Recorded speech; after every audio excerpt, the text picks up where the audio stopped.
And finally, the sky separated from the earth.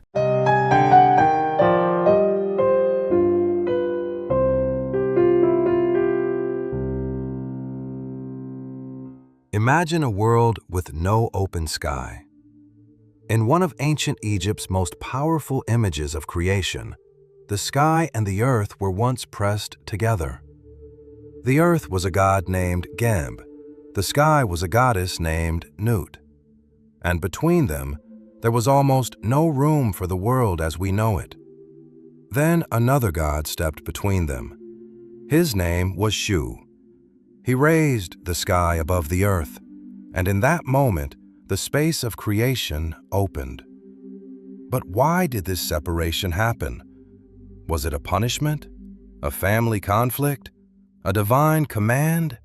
Or was the image trying to explain something much deeper about existence itself? Stay with me, because the Egyptian answer is more mysterious than the simple version usually told online.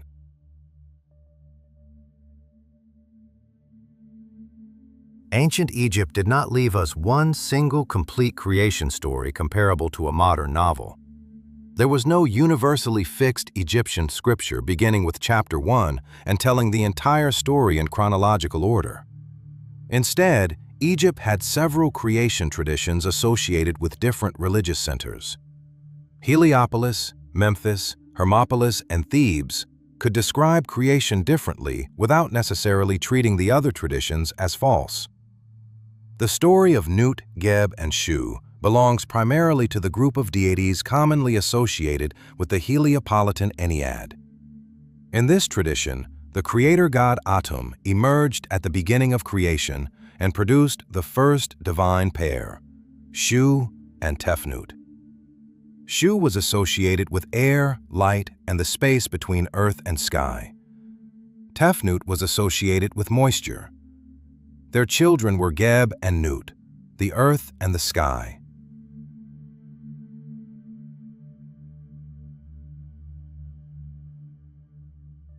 Later generations of this divine family included Osiris, Isis, Seth, and Nephthys.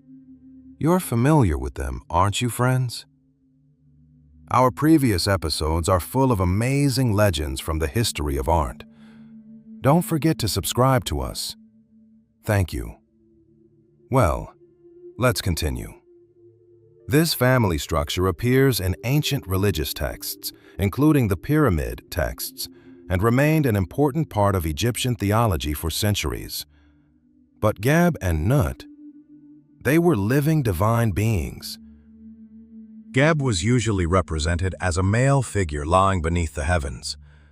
Nut was represented as a woman whose enormous star-covered body curved over the earth. Her hands and feet touched the horizons. Between them stood Shu, often with his arms raised, holding the body of Nut above Geb. This became one of the most recognizable images of the Egyptian cosmos. Did Geb and Nut begin in an embrace? Modern retellings often say that Geb and Nut were lovers locked in an embrace and that Shu violently tore them apart. That description is partly based on Egyptian cosmological imagery and later interpretations, but we need to be careful. The ancient evidence does associate Geb and Nut as a divine couple. It also clearly presents Shu as the power who supports, raises, or separates the sky from the earth. But surviving Egyptian texts do not give us one simple dramatic scene in which the characters explain their feelings and motives. We do not possess an Egyptian passage saying, Geb and Nut were separated because they had committed a forbidden act. Nor do the principal Egyptian sources describe the separation as punishment for sin.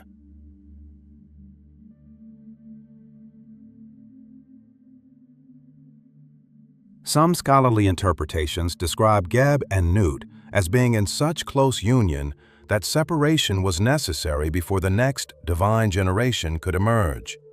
That makes the act of Shu not merely an act of destruction, but an act that enables birth, difference, and organized existence. So when we say that Geb and Nut were once together, we should not imagine that we possess a detailed eyewitness-style account of their relationship. What we possess is a powerful religious model: earth below, sky above, air and space between them, and creation becoming possible through their separation.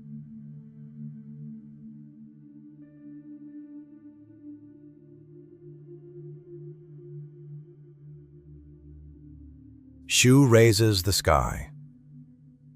The Egyptian name Shu is commonly associated with air and the space that holds the sky away from the earth.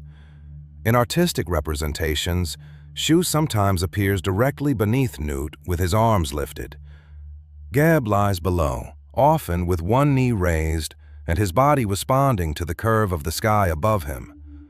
Other deities may assist Shu in supporting Nut. The image does not simply show three gods posing together, it maps the structure of the universe. Nut is not merely standing in the sky, her body is the sky.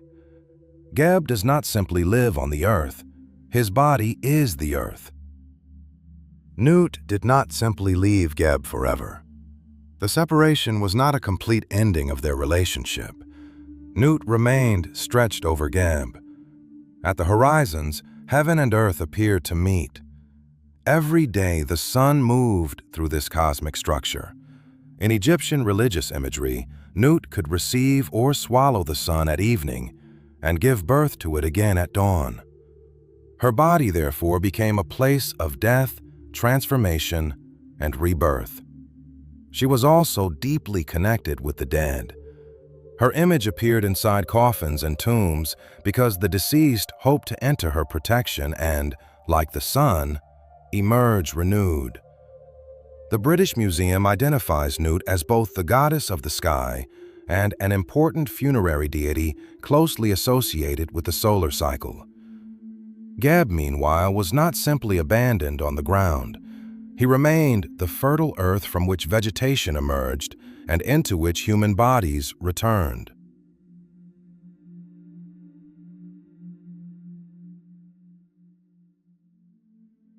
Well, having knowledge of art history makes you a charismatic person, friends. Don't forget to subscribe to us